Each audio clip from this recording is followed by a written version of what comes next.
دلوقتي حضراتكم في اول السنه اداره السيرك او اداره القطاع او اداره الوزاره وزي ما تسموها عملوا مهرجان، والمهرجان اتكلف فلوس كتير في اول السنه. طلعوا جمصه مش عارف 160 واحد، صرفوا 650,000 جنيه في وقت مش مظبوط. الاخطاء دي لا انتوا بتشيلوها ولا انا بشيلها ولا الوزاره بتشيلها، حصل اللي حصل عدى كويس. دي اخطائنا احنا كبيت.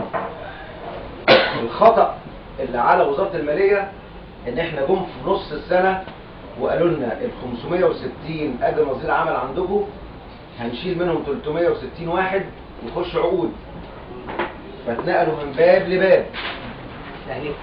الفلوس اللي احنا كنا بنصرف منها من الباب الرابع ده هم شالوهم حطوهم في الباب الاول وعايزين ياخدوا الفلوس دي المالية. تمام؟ جم في وقت من الاوقات وقالوا الاجر نظير عمل يترفع من 400 جنيه ولا من 300 جنيه ل 750 جنيه بدون ما يعززني. فانا اصبحت النهارده الاستاذ عادل البهدلي مثلا كان بياخد 500 جنيه بقى بياخد 750 جنيه. لما اجي احاسبه على الجهود بتاعته ال 200% ولا 300% ولا 400% اللي بياخدهم بقت ال 500 اللي انا عامل حسابي عليهم في اول السنه. علشان كده انا صرفت في المهرجان من غير ما اعرف. فجأة بقيت بديله 3000 جنيه من ميزانيتي من غير ما يبعت لي تعزيز. تمام؟ عندنا احكام قضائيه بتمشي طول السنه، اللي له فلوس، اللي له رصيد اجازات، بدل طبيعه عمل، مش عارف ايه اللي بيحصل طول السنه. كل الارصده دي بيبقى لي احكام محكمه واجبه التنفيذ بتتصرف منين؟ من عندي من الميزانيه. والوزاره ما بتبعتليش، اللي هي وزاره ايه؟ وزاره الماليه. وزاره الثقافه مالهاش علاقه بالموضوع. وزاره الماليه هي المنوطه بان هي تسدد الفلوس. المشاكل دي كلها لما انا جيت لقيت ان احنا في عندنا حكايه كبيره قوي. الفلوس دي راحت فين؟ فابتدوا يفهموني الفلوس دي راحت كذا، ده انا بشرحه لك ده. الفلوس دي راحت للمجهود، الفلوس دي راحت لكذا، الفلوس دي راحت لكذا. طب الفلوس بتاعتنا بتروح فين؟ بقت صفر. جرينا رحنا على الماليه. يا اخوانا احنا عايزين تعزيز كالسوابق. السوابق كان بيحصل ايه من قبل الثوره؟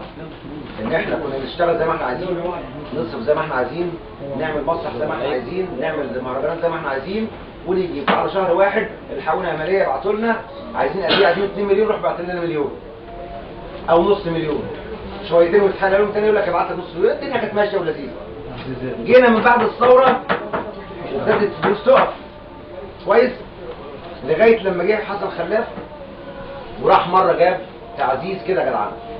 حصل مشاكل في الدوله كلها والميزانيه بتاعتنا عماله تنزل والموازنه العام عماله ترتفع مديونيتها، فاصبحوا بيدوروا على اي فلوس في اي حته. اي حد عايز فلوس لا. راحوا باعتين منشور من وزاره الماليه مش باين، ولا يجوز لا وزير الثقافه ولا وزير العفريت يقدر يقول انا اتجاوز الكلام ده. بعت له منشور رسمي ان المخصص اللي عندك تصرف فيه حدوده. بس في حدوده يعني ايه؟ يعني انا لو كنت مثلا بدفع، احنا بقى بينا وبعض نقعد نفسرها كده زي البيت.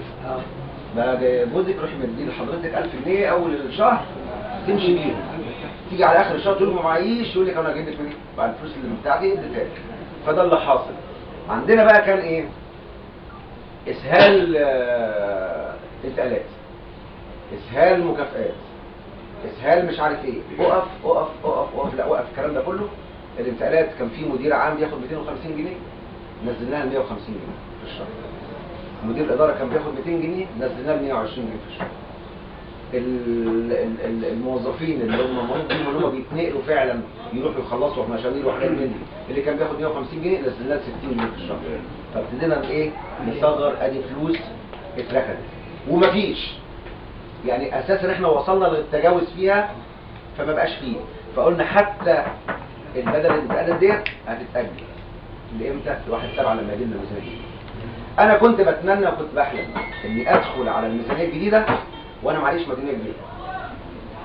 معليش مديونيه كبيره. ليه؟ انا لما بدخل على الميزانيه الجديده وانا عليا 3-4 مليون جنيه بيأثروا عليا في الانتاج. يجي السيرك بدل ما اوديه اول 1/7 اضطر اوديه 10/7. وفرقه الرضا لما بتسافر من مش عارف ايه اروح موديهم 15/8 يعملوا 15 يوم ويرجعوا. وابتدينا نضحك على بعض. لا، انا عايز يبقى عندي فلوس اعرف انتج، اعرف بقى لو عندي مهرجان اعمله، عندي فلوس اجيب، وعندي فلوس ادي الناس مكافآت، وعندي فلوس. ما دام ما عنديش فلوس ابتدي اقتصد في كل حاجه. لكن في حتميات لازم تتصرف، مرتباتي، حوافزي، جهودي لازم تتصرف. كويس؟ جينا في موضوع السيرك.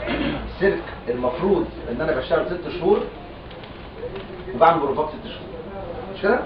طيب الفلوس خلصت وما عندناش نصرف.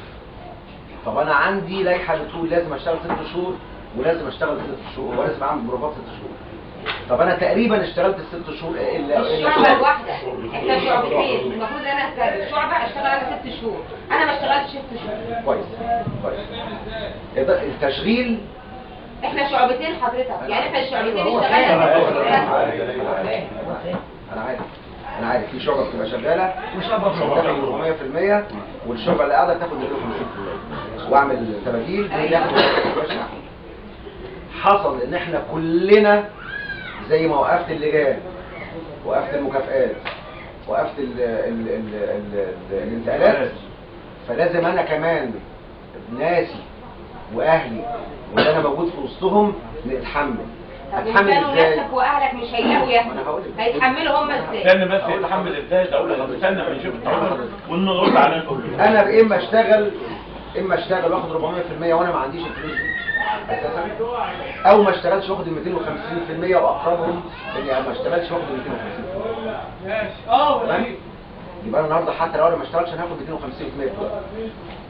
مظبوط؟ فجينا قلنا من نص 4 لغايه شهر 7 احنا مش هنشتغل كلنا، وهناخد كلنا البروفات اللي هي ال 250% على كل الناس. دلوقتي حضرتك لما بتطلع 250% والسيرك قافل، ما مش داخل لك ايراد، لما تشغل السيرك هيخش لك ايراد وما فرقتش 150%. الايراد بقى حضرتك اللي انت بتجيبيه سواء 1000 سواء 100,000 مليون. لا بيدخل ايرادات، بيخش لك ايراد، بيخش البلد، بيخش البلد.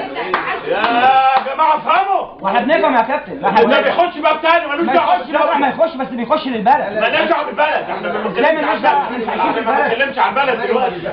ده دلوقتي احنا مش بنستفيد بيه من حاجه. ايوه دي حاجه تنفعني، ما تقولنيش يا كابتن. لا مش على نفسك. اما اتكلم مع الوزير هقول له انا بدخل رصيد للبلد. عاوزين فلوس يدخل دلوقتي شغالنا.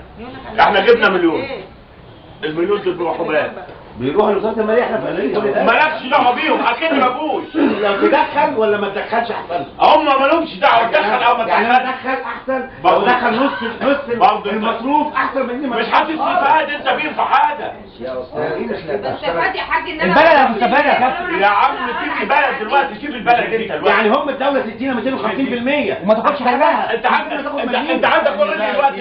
طب ما تاخد اي حاجه، تاخد اي مصلحه. 250% على يومين بروح في الاسبوع ولا الشهر كامل؟ الدوله مش هتدينا 250 على يومين في الاسبوع. مش عايز يجيني من كابتن. كابتن ده كلام. احنا في الموسم يا سيدي. كابتن احنا 250% على يومين في الاسبوع. كده 30 يوم.